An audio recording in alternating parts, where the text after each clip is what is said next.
Hey guys, I am Anushka Raj and welcome to my channel. Let's listen this story, The Cobbler and the Elves, in English. So the story begins like this. The Cobbler and the Elves. There was an old cobbler. Through no fault of his own, he fell into great poverty. One day he was left with only a small piece of leather. It was just enough to make one pair of shoes only. That evening he cut the leather, intending to start work on it.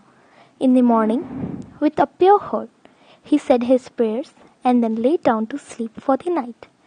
In the morning, he woke up, prayed to God, and then sat down to work. To his amazement, he found on his work table a finished pair of shoes. He stood gaping at them. Not knowing how all this had happened, he picked up the shoes and examined them carefully. What a fine workmanship there was! Each stitched looked as if it had been the work of some great masters. In a little while, a customer came into the cobbler's workshop. The customer liked the shoes so much that he gladly paid twice of the usual price. The cobbler spent some of his money on food for himself and his wife.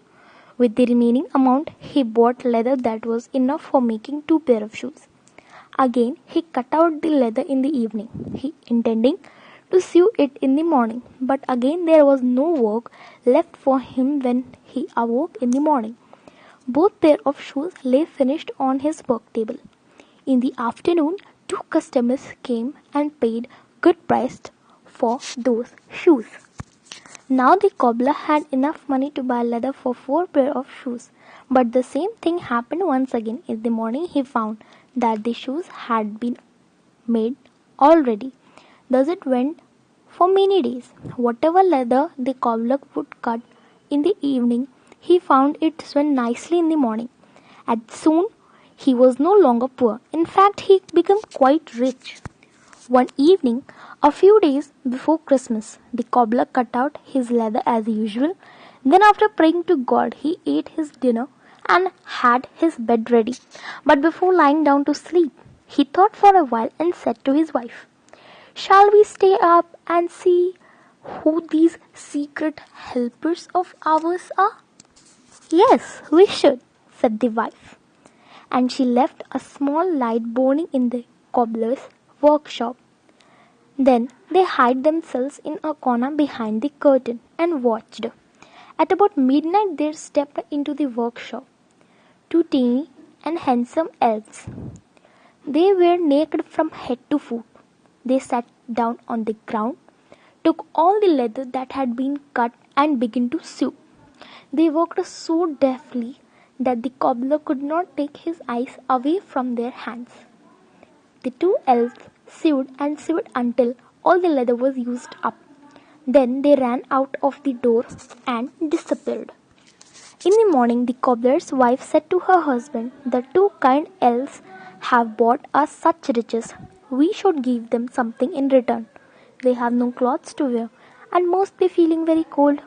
So I must sew them smocks, tunics, and trousers. I will also knit them each a pair of stockings, and you should make them each a pair of shoes." "Yes, you are right," said the cobbler, and on Christmas Eve, when all was ready, they placed their gift on the work table, where the cobbler used to cut out his leather. Then they hid themselves in a corner to see what the elves would do. The elves came in at midnight. They looked for their usual work, but there was none. Instead, they were surprised to see the lovely presents that had been made for them. The 2 were so delighted that they started dancing round the presents. Then they put on their clothes and shoes. Then, holding each other's hand, the 2 elves went dancing out of the cobbler's house. That was the last time they had come there and were never seen again. The cobbler and his wife were now quite rich and lived well for the rest of their life. They always remembered the 2 tiny elves who had been so kind to them.